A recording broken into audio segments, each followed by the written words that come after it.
नमस्कार मेरे प्रिय विद्यार्थियों।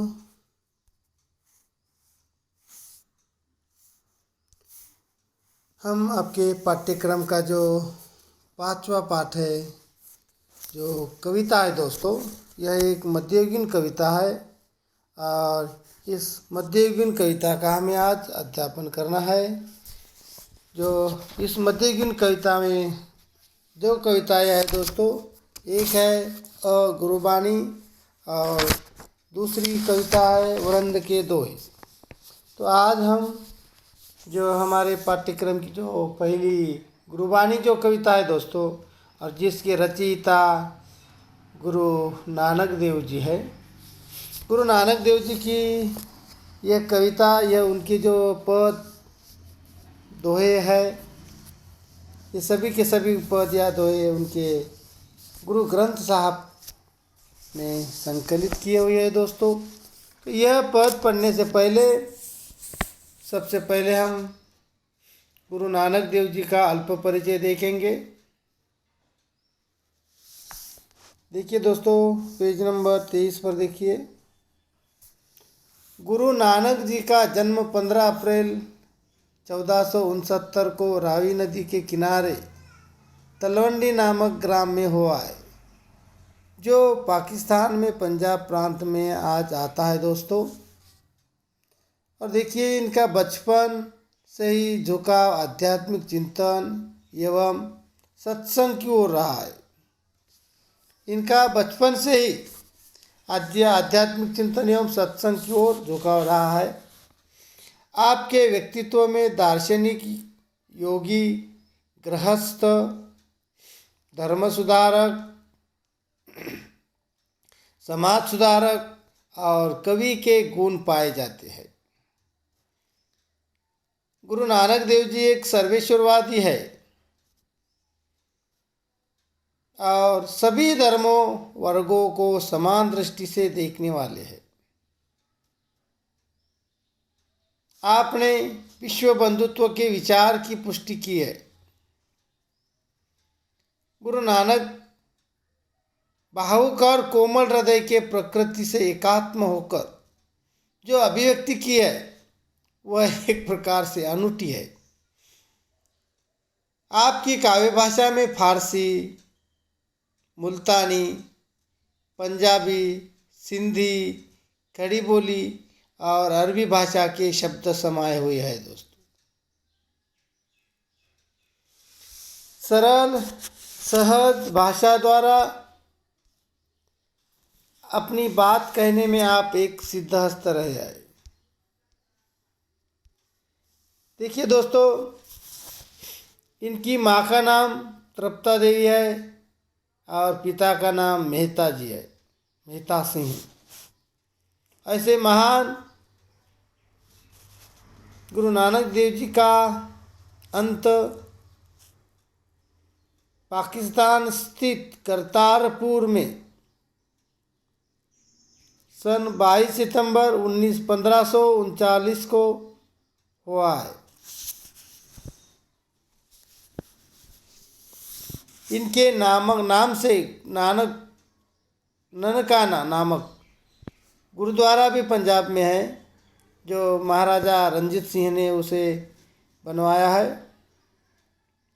इनकी एकमात्र रचना है गुरु ग्रंथ साहिब में उनके पदों को संकलित किया हुआ है। और जो गुरु ग्रंथ साहब यानी जो सिख धर्म का जो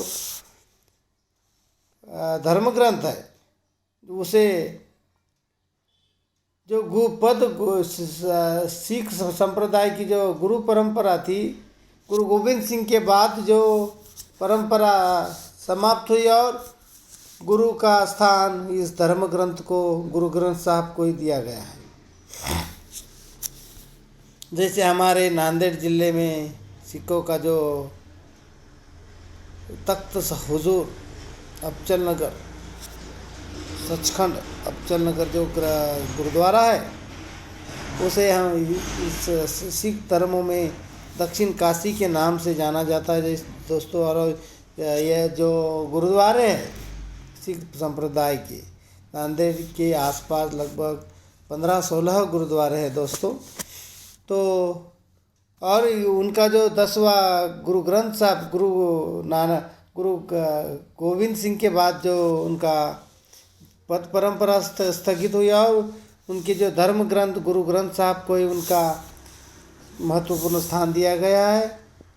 और आज हम गुरुद्वारे में जाते हैं तो उस गुरु ग्रंथ साहब की पूजा करते हैं दोस्तों, याद रखिए। तो ये विधा देखते हैं, विधा का अल्प परिचय भी देखते हैं दोस्तों। पद काव्य रचना की एक गेय शैली है।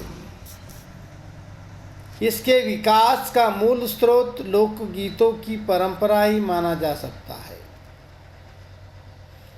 हिंदी पद शैली में विभिन्न छंदों का प्रयोग अनेक निश्चित रूपों में हुआ है। हिंदी साहित्य में पद शैली की 2 निश्चित परंपराएं मिलती है। एक संतों की शबद, जो संत कबीर की यह शबद वाणी कहा जाता है, जो निर्गुण भक्ति में आती है दोस्तों शबद वाणी। और दूसरी जो है कृष्ण भक्तों की परंपरा है, जो सगुण भक्ति में आती है। तो देखिए दोस्तों, हम इस कविता का काव्य परिचय भी देखते हैं, यानी कि इनके पदों में क्या विचार आए हैं। प्रस्तुत दोहों तथा पदों में गुरु नानक देव जी ने गुरु की महिमा का वर्णन किया है। गुरु की महिमा, उसी के साथ कर्म की महिमा, सच्ची शिक्षा आदि विषयों पर अपने विचार व्यक्त किए हैं। मनुष्य के जीवन को उदात्त एवं चरित्रवान बनाने में गुरु का मार्गदर्शन, मनुष्य के उत्तम कार्य और सच्ची शिक्षा का बहुत बड़ा योगदान रहता है। गुरु द्वारा दिया जाने वाला ज्ञान ही शिष्य की सबसे बड़ी पूंजी है।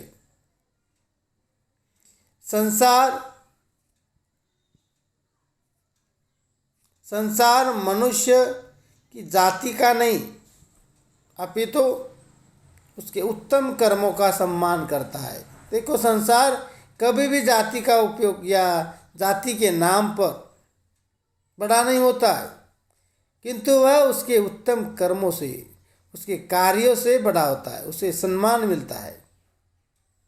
मनुष्य का श्रेष्ठत्व उसके अच्छे कर्मों से सिद्ध होता है, न कि उसकी जाति अथवा वर्ग से।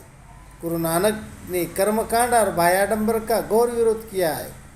देखो दोस्तों, उस समय समाज वर्गों में विभाजित था। उस समय गुरु नानक देव जी के विचार यदि देखे तो कोई भी मनुष्य जाति धर्मों से श्रेष्ठ नहीं कहलाया जाएगा।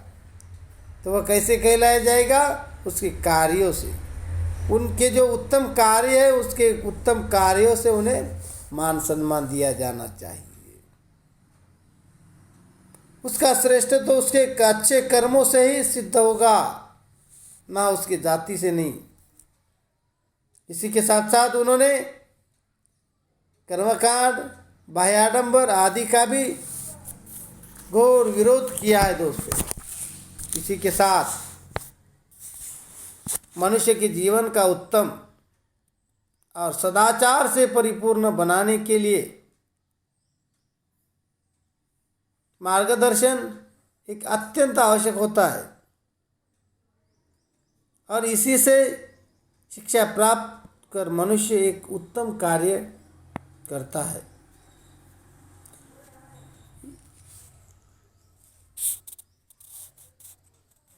उन्होंने इन पदों में प्रभु की महिमा का वर्णन करते हुए नामस्मरण को प्रभु प्राप्ति का मार्ग बताया है, और कर्मकांड और बाह्याडंबर का घोर विरोध किया है दोस्तों। तो आइए सबसे पहले हम आज उनके जो पद है दोस्तों, लगभग 5 पद है। आज की कालांश में हम यह पद पढ़कर लेते हैं, और दूसरी कालांश में हम एक एक पद को लेकर उसका भावार्थ समझ कर लेने की कोशिश करते हैं दोस्तों। तो देखिए, पहला पद, नानक गुरु न चेतनी, नानक गुरु न चेतनी, मनी आपने सूचत, छूते तिल बुआड़ ज्यो, सुए अंदर खेत। खेते अंदर छुटिया, खेते अंदर छुटिया, कहू नानक सऊ नाह। फली यही फुली यही, फली यही फुली यही, बपुड़े पीतन विच स्वाह। तो देखिए, ये जो पहला पद है, नानक गुरु न चेतनी, मनी अपने सोचे। चेतनी यानी सोचना, चिंतन करना। पहले शब्दार्थ देखिए दोस्तों, मनी, मनी यानी मन, सुचेत, सुचेत यानी सचेत करना। छूते तिल बुआड़, तिल यानी एक प्रकार का पौधा है, बुआड़ यानी बुआई करना, बुआड़ यानी बुआई करना। अंदर खेत, खेते अंदर छुटिया, कहू नानक सऊ नाह। सऊ यानी ईश्वर के लिए शब्द है। फली यही फुली यही, बपुड़े भी वतन स्वाहा। स्वाहा यानी एक प्रकार की राख या कालिक। तो देखिए दोस्तों, यह जो पहला पद है, उस पहले पद में गुरु नानक देव जी कहते हैं कि जो लोग गुरु का चिंतन नहीं करते, नानक गुरु न चेतनी, चिंतन करना। जो लोग गुरु का चिंतन नहीं करते, गुरु से लापरवाही करते हैं, गुरु की ओर नज़रअंदाज कर देते हैं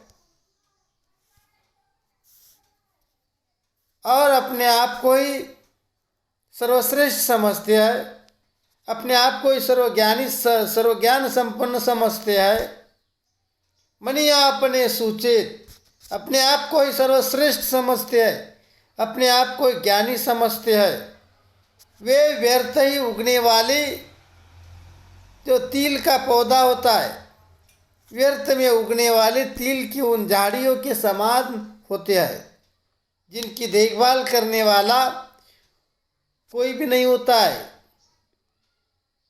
कहीं पर भी ये तिल की जो झाड़ी उगती है, उसकी देखभाल करने वाला कोई नहीं होता। ये ऊपर से फलती फूलती दिखाई देती है, पर उन फलियों के अंदर जो गंदगी और मैल भरा होता है। लोग ऐसे लोगों के लिए क्या कर देते हैं, किनारा कर लेते हैं, ऐसे लोगों से दूर रहते हैं, ऐसे लोगों से थोड़ा सा अंतर ही लेकर अपना व्यवहार करते हैं दोस्तों। इस प्रकार से यहाँ पे यह पहला पद समाप्त होता है। अब हम दूसरी कालांश में दूसरा पद देखेंगे दोस्तों।